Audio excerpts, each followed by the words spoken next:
My name is Koenig.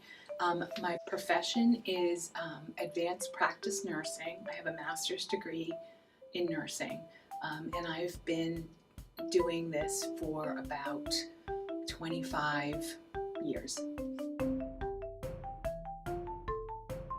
Over the course of the week, I have a couple of different activities.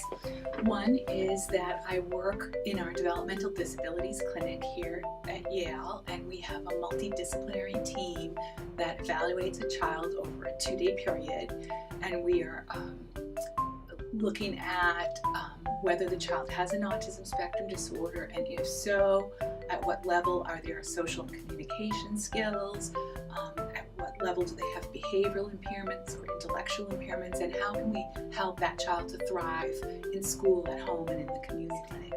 Another thing that I do is I meet individually with parents and children with autism spectrum disorders, and I work with parents to help them with their child's behavior or their child's anxiety and depression.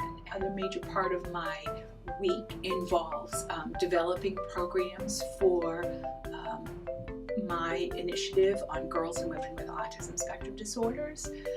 This is an initiative that provides social and recreational activities for girls and women on the autism spectrum, with the ultimate goal of helping them improve self-esteem, feelings of self-worth, personal competency, and kind of promoting independence.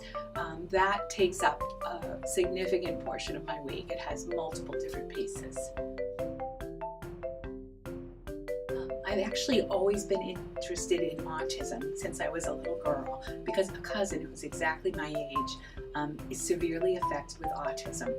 So I was exposed to autism very early in my life, and always was curious about kind of the impairment and what it meant in terms of brain functioning. I worked with special needs and autistic children when I was in high school, and to some degree in college, and I got away from it a little bit early in my career, but then came back to it about 20 years ago.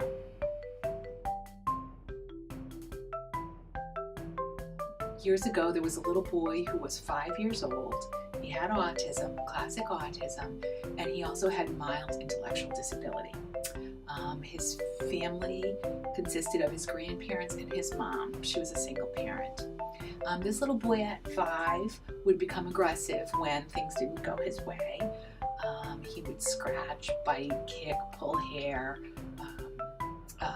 throw himself down on the floor and start flailing about, screaming and crying. And it made it really impossible for the mother to take him places and to manage him, and it was really impeding his growth. The mother had hoped that we would have a behavioral solution or a solution in terms of talk therapy that would help this little boy to stop behaving in this way. But after we evaluated the child, it became evident that it was a very complex set of issues, and that it was going to be difficult to teach him immediately how to refrain from this kind of behavior and find different ways to communicate his distress, or what he, or that he wanted something different. It was appropriate for him, in that case, in my judgment, to start on a small dose of medication. The mom was very much opposed to this, very concerned about side effects and long-term effects of this medicine. And I certainly could understand her concern. At 5 years old, you want to be very, very cautious about putting a child on medication. However, I thought that it was the best course of action at that point. And actually, the medication turned things around 180 degrees. So a little boy who was very difficult to deal with became quite cooperative, quite compliant with what his mother needed him to do. This helped him at school, it helped him at home with his mom, it helped him when he was staying with his grandparents, and it also allowed the mom to bring him to extracurricular activities because she could count on him behaving well.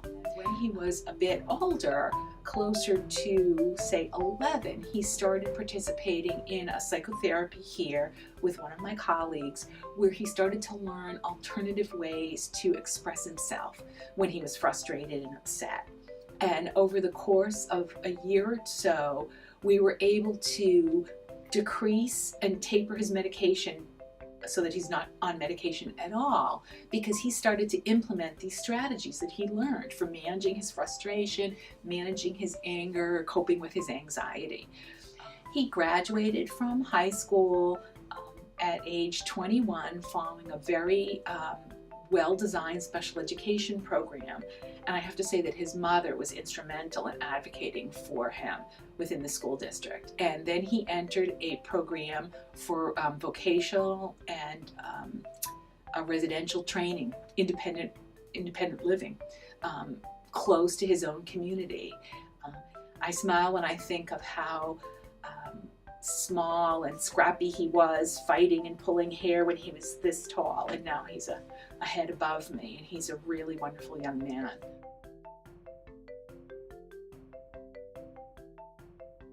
I think that if you're interested in developing a clinical practice with regard to any kind of health issue, it could be anything. It could be autism, it could be women living in poverty, it could be homelessness, any of those kinds of things.